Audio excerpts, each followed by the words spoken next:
तो देखो यार, मार्वल स्टूडियोज़ जो है वो फेज़ 4 के साथ एक नया ही वर्जन दिखा रहा है मार्वल सिनेमैटिक यूनिवर्स का।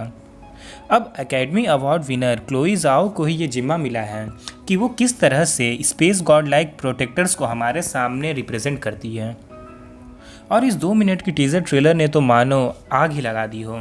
तो चलिए इसी के साथ इस वीडियो की शुरुआत करते हैं, और इस वीडियो में मैं आपको 14 ऐसे हिडन डिटेल्स बताऊंगा जिसे शायद आपने मिस कर दिया होगा। Number 1, the Eternals have arrived. तो ट्रेलर स्टार्ट तब होता है जब एटर्नल्स की शानदार शिप पहली बार धरती पर आ रही होती है, जिसके अगले शॉट में हमें एक ग्रुप ऑफ प्रिमिटिव्स देखने को मिल रहे हैं, और ये हमें साफ साफ दिख रहा है कि ये ह्यूमन रेस के अर्ली स्टेजेज में है। एज अ ऑडियंस ये अदर मार्वल मूवीज़ से बिल्कुल ही अलग है, चाहे आप बात कर लो इसके शॉट्स की, सिनेमेटोग्राफी की या फिर ड्रामेटिक टोन की।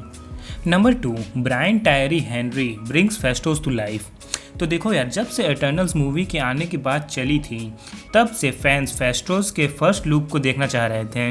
वैसे तो फेस्टोस के शॉट्स काफ़ी कम है, बट इसे हम इटर्नल्स का इंजीनियर कह सकते हैं, और इसी तरह अदर मेंबर्स का भी अलग अलग पावर्स हैं। बट ये जो गोल्डन एनर्जी है जिसके ज़रिए फेस्टोस क्रिएशन करता है, उसकी तो बात ही अलग है। Number 3, gamma chance Sersi bring water to earth. तो ये one of the first power है एटर्नल्स की जिसे सेंसी ने यूज़ किया है गांव में पानी लाने के लिए, जिससे कि गांव वाले पहली बार रूबरू हो सके हैं अच्छी खेती से, जिसे वो पहली बार देख रहे हैं। और इसे देखकर साफ पता चल जाता है कि एटर्नल अर्ली ह्यूमंस के लिए किसी गॉड से कम नहीं थे। Number 4, Salma hike explains the new gods in town.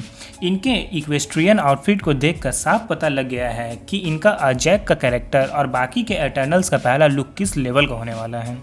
Eternals की स्पिरिचुअल लीडर ने कहा है कि she and her team have watched and guided and help them progressed and seen the human race accomplish wonders, जिससे हमें पता चलता है कि किस तरह उन्होंने टूल्स, नॉलेज और सोसाइटी को जन्म दिया है। इस ट्रेलर में खुद अजैक ने ही रिवील किया है कि उन्होंने ही इनिशियल किक स्टार्ट दिया है ह्यूमैनिटी को। उसके बाद इन्होंने कभी इंटरफेयर नहीं किया है और सिर्फ बैठ कर देखा है कि किस तरह उनका एक्सपेरिमेंट वर्क कर रहा है। बट इससे सबसे बड़ा क्वेश्चन तो ये निकलता है कि जब इतने मेजर इवेंट्स हो रहे थे तब वे कहाँ थे, जैसे कि मल्टीपल एलियन अटैक्स हो गए, और तो और एक एंड्रॉयड ने पूरे अर्थ को ख़त्म ही कर दिया था। यहाँ तक कि थैनोस ने तो आधी पॉपुलेशन को भी उड़ा दिया, और इस मूवी से हमें पता चलेगा कि इतने समय तक वे कहाँ थे। Number 5, Angela jolly squares of against a familiar shield. तो देखो यार, इस 3 मिनट के फुटेज की एक्शन स्टार तो हमारी एंजेला जॉली ही है, क्योंकि वॉरियर गॉडेस थेना इतनी तो कैपेबल है ही कि एक हैंड हेल्ड वेपन वाले इंसान को संभाल ही सकें। बट मेन कोइंसिडेंट तो ये है कि अगर आप ध्यान दोगे तो इन सोल्जर्स ने जो शील्ड पकड़ा है वो किसी से बहुत ज़्यादा इंस्पायर्ड लग रही है, और तो और बीच में जो स्टार है वो सोने पर सुहागा है। Number 6, Lauren Ridloff shows off her skills as Makkari. तो देखो, लॉरेन रिडलॉफ की जो मक्कारी है वो MCU की सबसे न्यूएस्ट स्पीडस्टर है, जिस कारण वो स्पीड ऑफ लाइट से सारी बुक्स को पढ़ जाती है जिसे अभी तक लिखा गया है। आप में से कईयों को ये बात पता नहीं होगी कि Ridloff one of the first actress होंगी जो कि डेफ है, सेम एज उनकी कैरेक्टर की तरह, जिससे इसे सोनिक बूम से कोई फ़र्क नहीं पड़ने वाला। Number 7, is that Babylon. जैसा कि ट्रेलर में हमें दिखाया गया है, हो सकता है कि ये सिटी ऑफ बेबीलोन हो। जिसे नहीं पता उन्हें मैं बता दूं कि ये वही सिटी है जहां एटर्नल्स फर्स्ट टाइम रहेंगे, और हो सके तो उनकी बैटल्स भी लड़ेंगे, या फिर कह सकते हैं कि यह एक और तरीका है मार्वल का एंशिएंट ह्यूमन माइथोलॉजी में घुसने का, जस्ट लाइक थॉर की तरह। Number 8, sensi through the years. इस सीन को देखकर तो ऐसा लगता है मानो हम एटर्नल्स की आंखों के थ्रू हिस्ट्री देख रहे हैं, जैसा कि सेंसी ने इस टाइम जंप में किया है। बट भले ही उनके कपड़े न बदले हो, पर एनवायरनमेंट और कैलेंडर जरूर बदल गए हैं उनके आसपास का। हो सकता है कि वे ये मोमेंट हो जब इन्हें पता चले कि ये नॉर्मल ह्यूमन से अलग है। नंबर 9, बैरी कियोघान्स ड्रूइग टॉप्स ऑल सूस लिस्ट्स।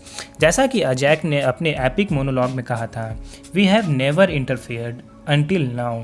इसके बाद ही बैरी कियोघान्स का ड्रूइग स्क्रीन पर आता है, जिससे हमें साफ पता चल जाता है कि इसके इरादे बिल्कुल भी नेक नहीं हैं, और इसे ह्यूमंस की ज़िंदगी से कोई लेना देना नहीं है। मैं आपको बता दूं कि ड्रूइग का एटर्नल पावर है ह्यूमंस के माइंड को कंट्रोल करना, जिसे आप देख ही सकते हैं स्क्रीन पर। इसके अलावा भी ड्रूइग और बाकी एटर्नल्स के कई शॉट्स हैं जिसमें इनके क्लोथिंग एस्थेटिक से मॉडर्न वे में चेंज हुए हैं, जो कि काफ़ी कूल लग रहे हैं। Number 10, first look at Deviants. तो देखो यार, जैसा कि कहा गया है, नज़र हटी दुर्घटना घटी। वैसे ही अगर इस ट्रेलर को देखते वक्त आपने पलकें झपकाई तो आपकी नज़रों के सामने से एक डेविएंट चला जाएगा और आपको भनक भी नहीं लगेगी। तो जो डेविएंट होते हैं उन्हें भी सेलेस्टियल्स नहीं बनाया है, बट ये नेगेटिव साइड में रहते हैं। एंड इनके ग्रुप का लीडर है क्रो। इस शॉट में हमें कुमेल नंजियानी का किंगो देखने को मिलता है इस डेविएंट से दो हाथ करते हुए। और जिन्हें नहीं पता है उन्हें मैं बता दूं कि आपका मैड टाइटन थैनोस जो है वो भी एक हाफ डेविएंट है। नंबर 11, सर्सी एंड इकारिस लीडिंग दी वे। जैसे जैसे ये टीज़र आगे बढ़ता है हमें कैरेक्टर्स के बीच की केमिस्ट्री का भी पता चल जाता है, जो कि मेन रोमांस होने वाला है इस फिल्म का। और ये love story through out the teaser चलती है, चैन की सर्सी और रिचर्ड की एकारिस के बीच, जो कि टैक्टिकल लीडर भी है इस ग्रुप का। जितना प्यार सर्सी को ह्यूमन से है उतना ही अफेक्शन उसे इकारिस से भी है, जिसके शॉट्स हमें थ्रू आउट द टाइम देखने को मिलते हैं। बट इन शॉट्स से ये भी सवाल पैदा होता है कि अगर इन्हें अपने प्यार के बारे में सब पता ही है तो ये किसी फाइट में पार्टिसिपेट क्यों नहीं की है? क्या हमेशा से इन दोनों को मतलब ऊपर वाला यूं ही मिला देता था? Sprite and the Eternals party in the air. तो देखो यार, प्राइवेट जेट में ड्रिंक और पार्टी करना कोई नई बात नहीं है एमसीयू के लिए। और इस सीन में हमें स्प्राइट दिखती है सम शॉर्ट ऑफ कैरियोके करते हुए, और इनके पीछे जो शख्स पलटी है वह है गिलामेश, और इसे प्ले किया है डॉन ली ने। और आप ज़रा ध्यान देंगे तो आपको डोर पर के बना हुआ दिखेगा, जिससे साफ पता चल जाता है कि यह जेट बॉलीवुड स्टार और इस ग्रुप के स्वॉर्ड्समैन किंगो का है। Number 13, you know nothing Dan Whitman. So finally north के किंग का डेब्यू हो चुका है एमसीयू में। किट हैरिंगटन जो हमें दिखने वाले हैं Dane Whitman as known as Black Knight के कैरेक्टर में। एंड देखा जाए तो सबसे मिस्टीरियस कैरेक्टर में से ये एक है। एंड इन्होंने फ्रेम शेयर किया है सेंसी के साथ, जिससे हमें साफ साफ हिंट मिल जाता है कि इस मूवी में हमें लव ट्रायंगल भी देखने को मिल सकता है सर्सी, विटमैन और इकारिस के बीच। नंबर 14, दी ट्रेलर पोस्ट क्रेडिट सीन। तो पोस्ट क्रेडिट में हम देखते हैं कि इटर्नल्स के कुछ मेंबर साथ मिलकर खाना खा रहे हैं। एंड स्प्राइट पूछती है कि with iron man and captain Rogers gone who will lead the Avengers, जिसके बाद इकारिस ऑफर करता है उससे लीडर बनने का। बट इस सीन से हमें यह तो पता चल जाता है कि मूवी का कुछ पोर्शन जो है वो अवेंजर्स एंड गेम के बाद टेक प्लेस करता है।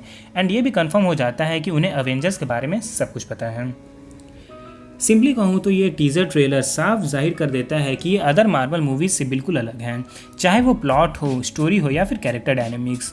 और इतनी बड़ी फ्रेंचाइजी से हमें ये उम्मीद भी है कि वे इस टाइप के बोल्ड स्टेप्स ज़रूर लें, जिसमें अननोन कैरेक्टर हो, इनोवेटिव आर्टिस्ट के साथ, just like guardians of the Galaxy, Thor Ragnarok and Wanda vision. तो ठीक है यार, अब इसी के साथ इस वीडियो को रैप अप करने का वक्त आ गया है।